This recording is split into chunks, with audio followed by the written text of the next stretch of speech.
I'll read it and sort it out. Okay. I will start the class.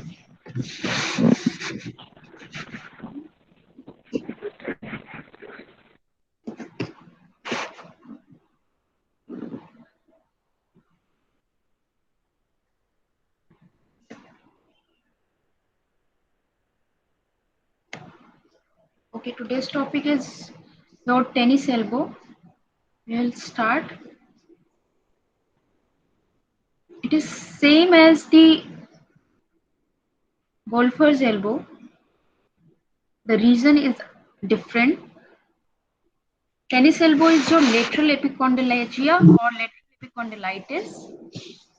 In this, there is involvement of your common extensor origin, while in the golfer's elbow, it was your common flexors origin. Okay, so let's start with the lateral epicondylitis is a lesion to the common extensor origin, with the primary site being the tendon of extensor carpi radialis brevis and the extensor carpi radialis longus. These two are the main culprit of this condition. ECRB and ECRL. The most commonly affected is your ECRB. Now ECRL, now anatomy of that. ECRL attaches to the lateral supracondylar ridge, that is lower third, and travel to the base of the second metacarpal, while ECRB attaches more distally to the lateral epicondyle itself via the common extensor tendon, where it spreads onto the lateral ligament of the elbow. So whenever patient or player comes to you, he or she complains about the pain in the bone itself, where where there is a common extensor origin, especially of the ECRB. From here, the muscle insert into the base of the third metacarpal, and when testing for tennis elbow, the muscle may be differentiated by placing resistance over the second and third metacarpals. Pain with rested middle finger extension, that is third metacarpal, suggested ECRB. जैसे मैंने दो test तो बताए थे मैंने, जब भी आप टेस्ट करोगे टेनिस एल्बो के लिए, that is including your wrist extension and elbow extension, और एक और थर्ड वाला बताया था रेस्टिंग पोजीशन में आर्म प्लेस करके, when you perform the resisted movement, then your athlete or your patient will complain pain of there in the lateral epicondyle. So most commonly the injury is at the tenoperiosteal junction of the tendons, but scar tissue may from onto the tendons themselves or the muscular tendinous junction. Okay, the main other muscle is enconius also, that is your extensors of your elbow, triceps and enconius. Sometimes when condition is very chronic, then the enconius muscle involvement is there. Now etiology, what are the etiologies? First one is your ECRB is the most commonly affected muscle, as I told you, but supinator and other wrist extensors such as extensor carpi radialis longus, extensor digitorum, extensor digiti minimi, and extensor carpi ulnaris can be involved. These are the main common extensors of your wrist joint. So because there is an inflammation or there is involvement in the common extensor origin, these muscles definitely will involve the, but most commonly involved is your ECRB, and in that condition your brachioradialis muscle becomes overused. Next point is the any activity involving excessive or repetitive use of these muscles, for example tennis, playing an instrument, typing, and any other manual work which ladies are doing in home, may cause the tendinosis. Third point is the smoking and obesity have been identified as significant risk factors.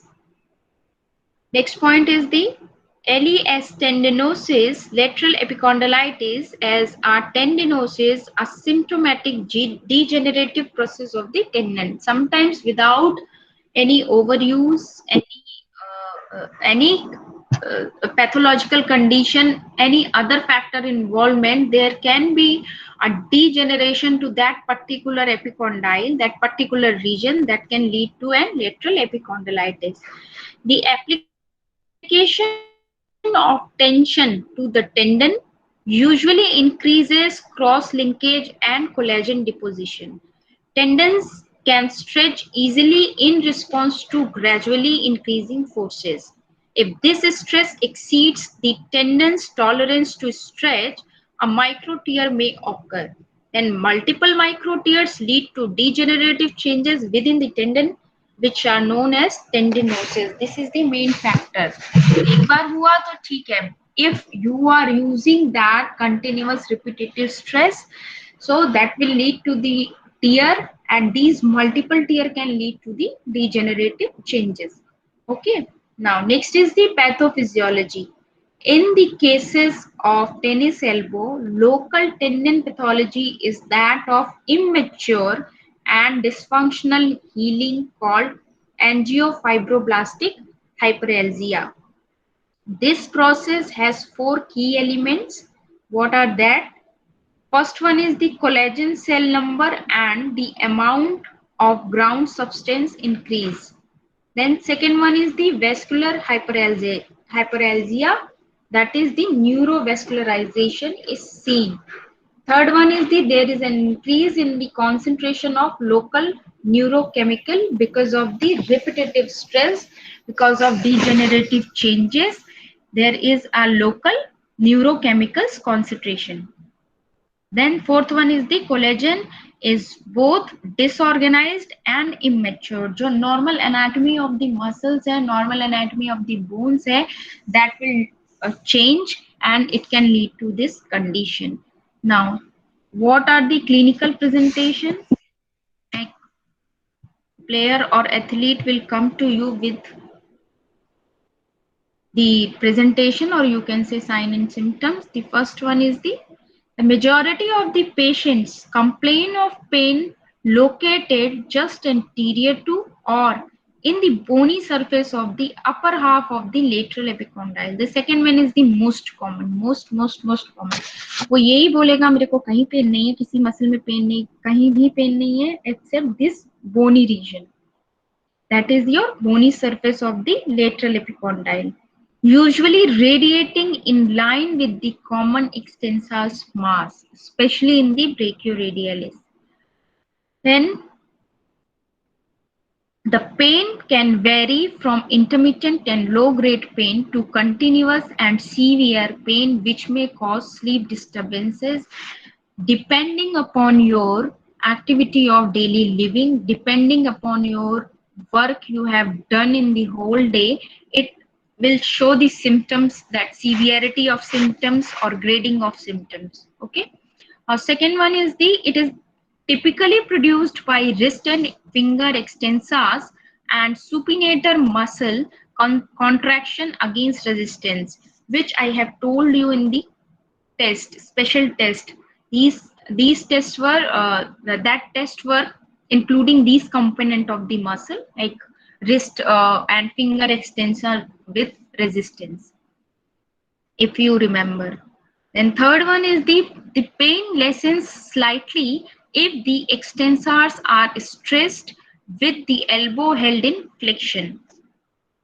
Next one is as the disease evolves, a bony prominence over the lateral epicondyle can be detected. Sometimes you feel that there is some bony prominence of the lateral epicondyle of the humerus because of the repetitive use, because of the degenerative changes, because of the micro tears. You can feel it on the severity of the condition. Next one is the ROM is not usually affected, but nowadays, which I am watching the patients, basically the problem in the extension.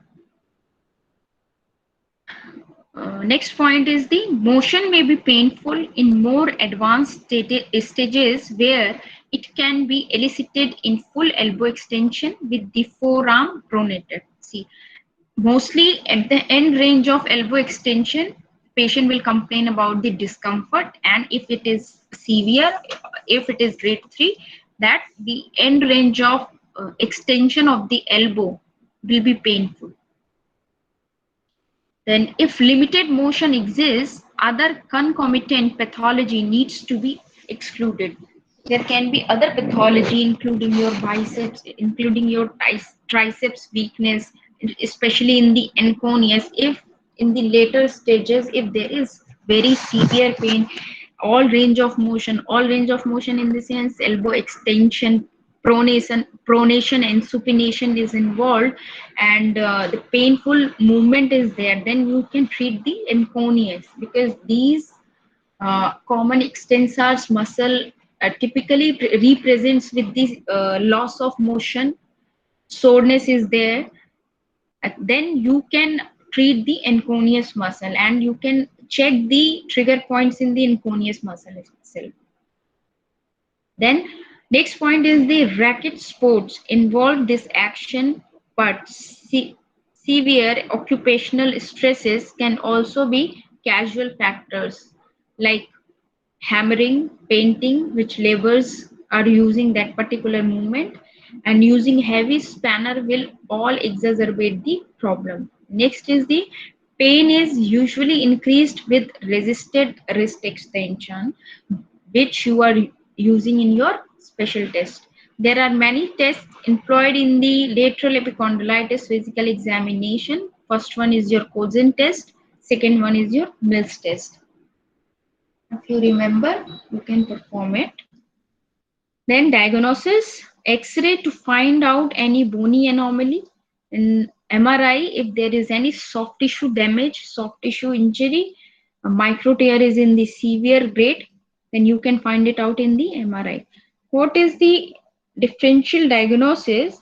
First one is the cervical radiculopathy. If you are treating continuously and the patient or athlete is not responding, just go with the cervical radiculopathy.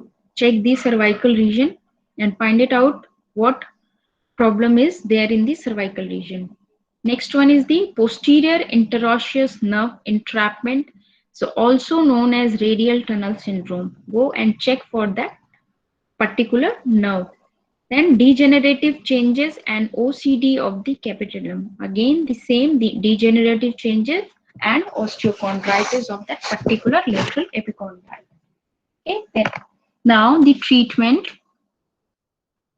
Differential diagnosis में एक चीज और add करूंगी, because ये तो कहीं mention नहीं है, but what I have found in my experience that if there is any muscle weakness or muscle overuse in the scapula, especially teres minor or infraspinatus, that can also lead to a brachioradialis pain or the region of the pain, that particular lateral epicondylitis.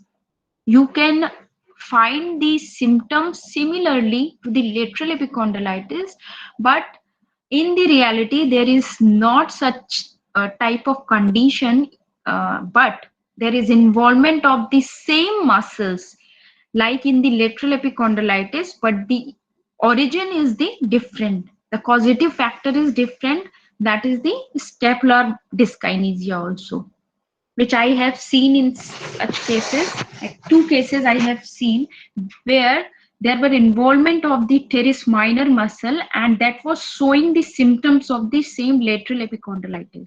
So always check the proximal and distal joint. मैंने पहले भी बताया है कि कोई भी condition है, go with your diagnosis, but check for the differential diagnosis also, that can lead to your condition. Okay. Now treatment, what is the treatment in the acute phase? Initially reduce pain and swelling as you do with the soft tissue injury management like RICE therapy. Now taping and bracing may be useful to modulate pain. You can support that particular muscle. If the pain is severe, you can support the जो tennis elbow के braces बांधते हैं लोग, तो आप भी suggest करते हो बांध दो, वो कहाँ के लिए आप सजेस्ट करते हो? Have you suggested to the that particular lateral epicondyle, या वो वहीं बांधते हैं? जॉइंट पे कभी किसी को बांधे हुए देखा है, या have you suggested to anyone?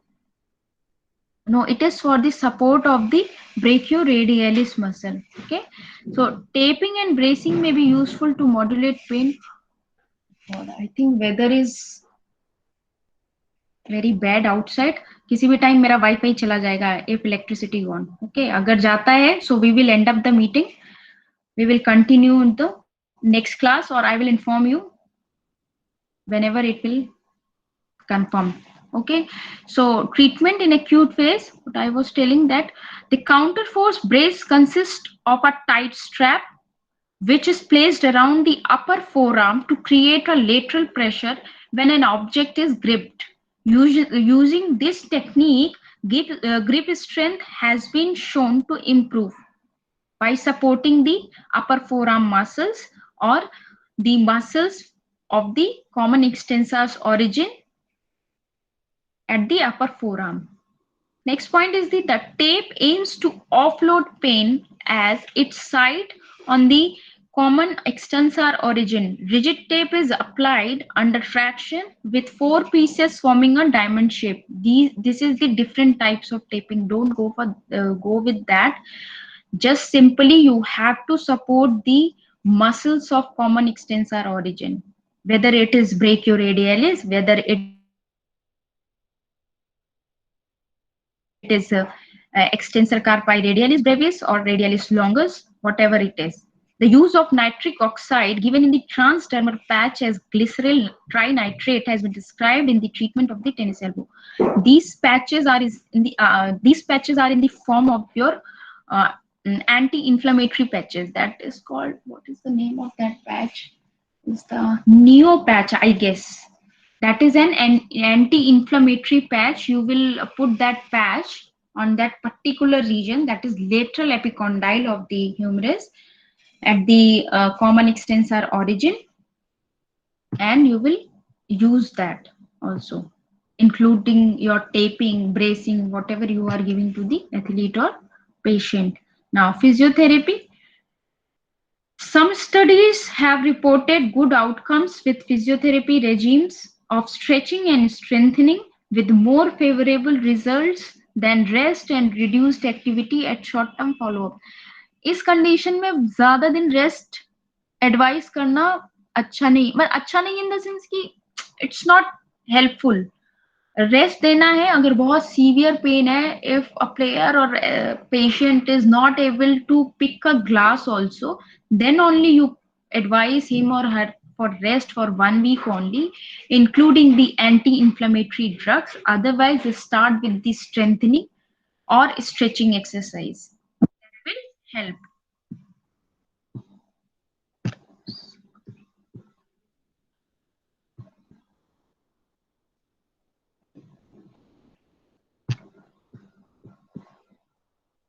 Okay, next point is the fundamental principle is to load the tendon as close as possible to its limit, but without surpassing it.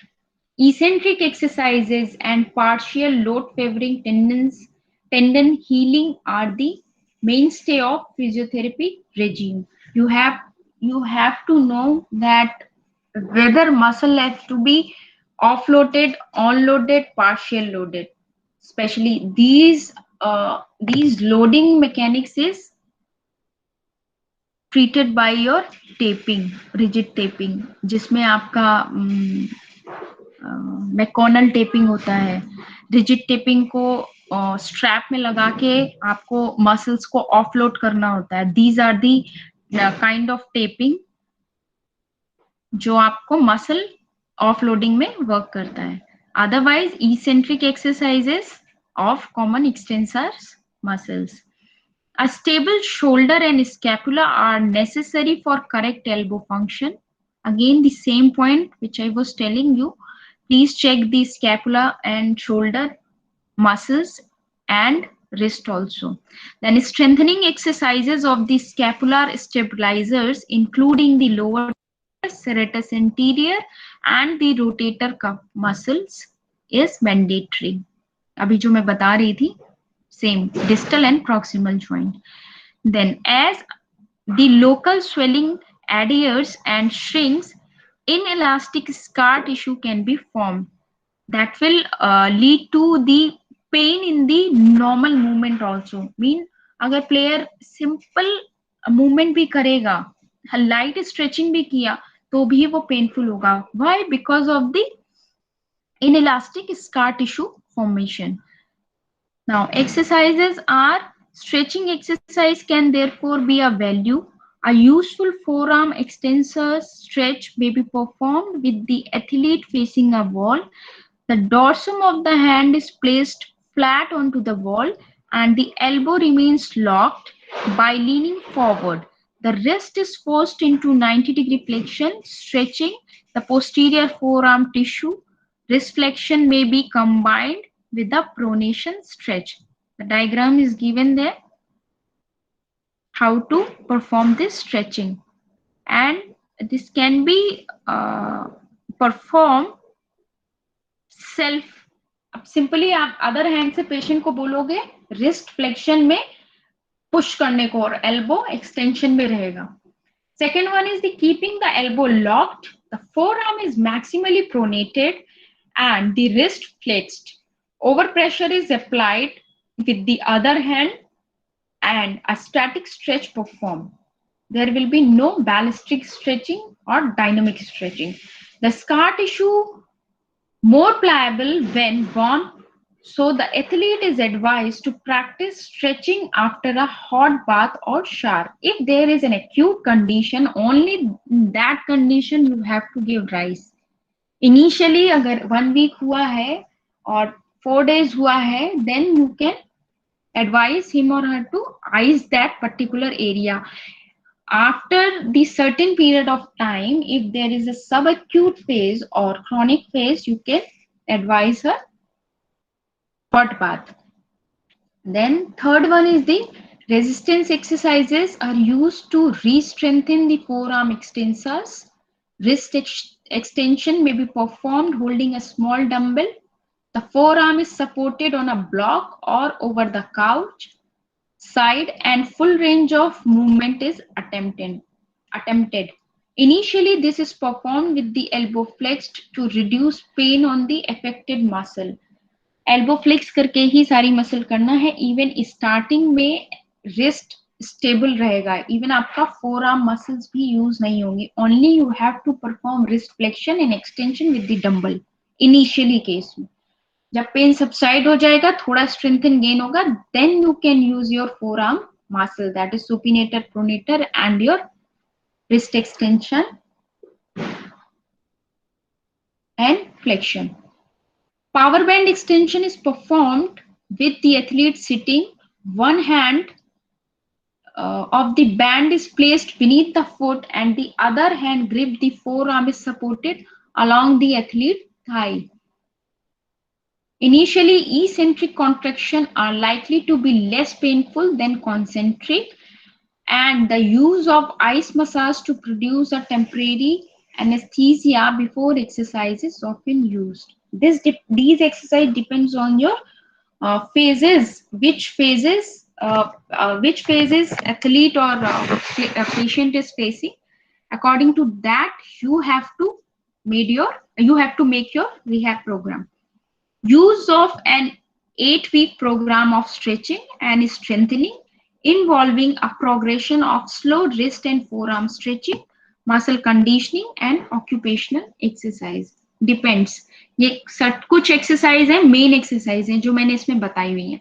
But according to the phase of the condition, you have to decide in which condition which exercise is advised.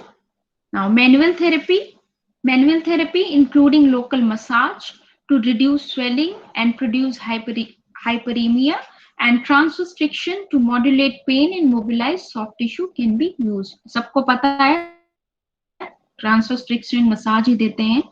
Then Mills manipulation, although Originally designed to stretch the annular ligament, can be performed to stretch the common extensor origin. The patient's arm is held in extent at the shoulder with the elbow comfortably flexed and wrist and forearm fully flexed and pronated. A high velocity, low amplitude thrust is applied to elbow to fully extend it. But always remember, in acute and subacute phases, this mismanipulation is prohibited. When the pain is below 5 on the VAS scale, only in that condition you can perform your Mills manipulation.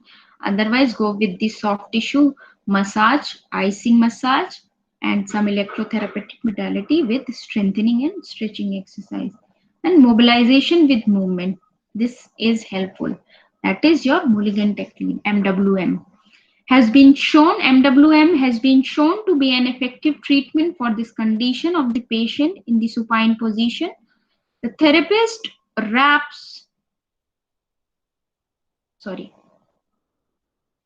the patient in the supine position, the therapist wraps belt around his or her own hips and the athlete's forearm. The proximal edge of the belt is level with the elbow joint. The humerus and forearm The humerus and forearm are stabilized by the therapist's hand. The mobilization is carried out by the therapist gently leaning back. The aim is to reduce the pain of the finger extension action initially while the mobilization applied and eventually during the free movement. MWM using a posterior anterior glide on the radial head may also be used. This is helpful in the tennis elbow. So this finishes your tennis elbow. If any query, please drop a message in chat box so that I can resolve it, because again there is a problem in audio from your side. So please ask queries.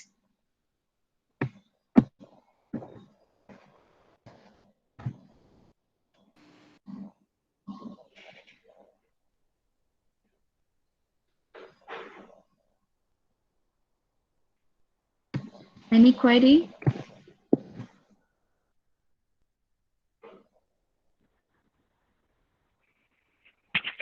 No queries?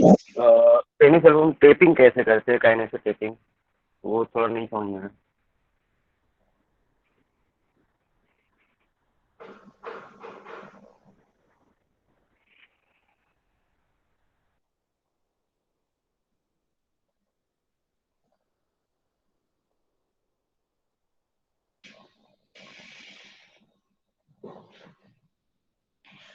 Okay.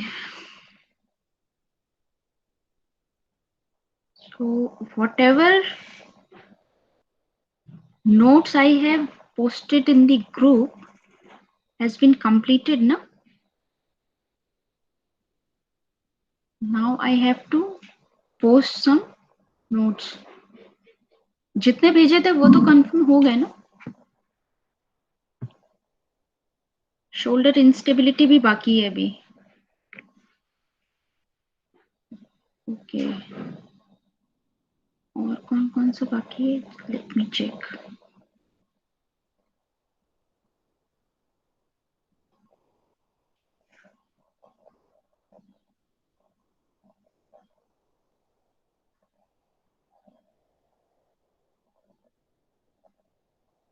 Okay, Nancy, do Yes, me a ma'am. favor. In the unit 4, okay, Yes, ma'am. in the unit 4, which topic I have covered, make a list of that, and which topic I didn't cover, make the list of that. Okay, and send me कि मुझे कौन कौन से conditions कराने हैं unit 4। Okay ma'am. Okay, and unit 5 में instability कराना है मुझे और एसी जॉइंट इंजरी कराना है। बाकी आई थिंक इस वाले यूनिट में, I mean Nancy, I am unable to hear you, please जो भी मैं बोल रही हूँ आप सुन लो यूनिट 4 में जो भी टॉपिक्स मुझे अभी कवर करने हैं उसका एक लिस्ट बना के मुझे सेंड कर दो, ठीक है? आराम से बना के सेंड कर देना, कोई प्रॉब्लम नहीं है। एंड 5th यूनिट में I think instability, Saurabh, instability and AC joint are left, okay? बाकी मैंने कवर कर दिया है। Tenoperiosteal junction means when muscle is attaching to the bone with the thin layer, that is your tenoperiosteal junction. This is a layer when your muscle tendon is attaching to the bone. Okay? Yes, Saurabh, what I was asking is instability and AC joint, okay? AC injury and instability, okay. Okay. And in the 8th unit, there is the physiological changes with aging, benefits and risk of exercise in elderly. बाकी तो complete हो गया ना? Okay, Nancy, जो मैंने काम दिया है वो मुझे भेज देना प्लीज, ठीक है? पीयूष, outer layer of, हाँ, outer layer of bone, tenoperiosteal junction means periosteum of bone that is attaches with the tendon.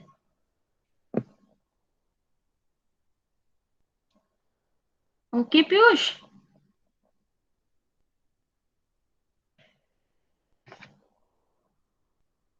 Okay. Any other query?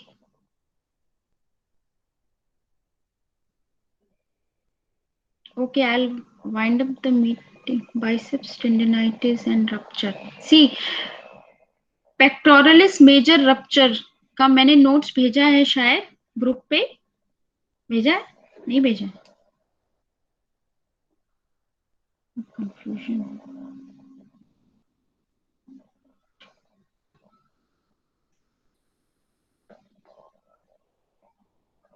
हाँ, वो मैंने भेज दिया है। तो कंडीशन वही रहेगी, बट मसल के हिसाब से मसल का origin, insertion and function change होगा. Otherwise the tendinitis and rupture is same for all the muscles. जैसे हिप स्ट्रेन है, आपके सिलेबस में है हिप स्ट्रेन.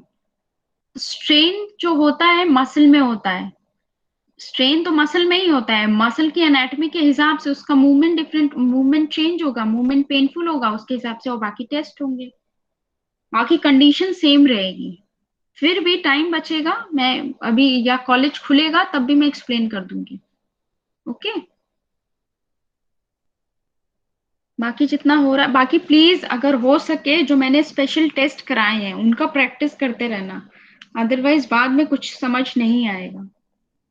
इसलिए प्रैक्टिस करते रहना. अगर कॉलेज खुलेगा और हमारे क्लास होगा वहां पे, तो हम बाद में वैसे डिस्कस कर लेंगे. जैसे एग्जामिनर पूछता है, एग्जामिनर वाइवा लेते हैं, तब वो जिस तरह से क्वेश्चंस पूछते हैं तो वो हम डिस्कस कर लेंगे. But please do practice. अगर वो स्पेशल टेस्ट की आपने प्रैक्टिस नहीं किया तो फिर नहीं हो पाएगा. सब सेम सा लगता है और अभी सब समझ में आता है, परफॉर्म करने जाओगे प्रैक्टिकली तो फिर प्रॉब्लम आएगा. फिर भी प्रॉब्लम है आप यहाँ पूछ लो. कुछ भी प्रॉब्लम, किसी को किसी भी टाइम कोई भी क्वेरी लगती है ना, जस्ट राइट इट डाउन और पोस्ट इन द ग्रुप. मैं ग्रुप पे कलेक्ट करती रहूंगी, जब क्लास होगी तो मैं सबका क्वेश्चन सॉल्व कर दूंगी. Okay, so I am winding up the meeting and next class will be on Monday 2 to 3. Okay. And आप अपनी क्वेरीज प्लीज बना के रखो, ग्रुप पे पोस्ट कर दो. जब भी नेक्स्ट क्लास होगी वहां पर सॉल्व कर देंगे. Okay, thank you.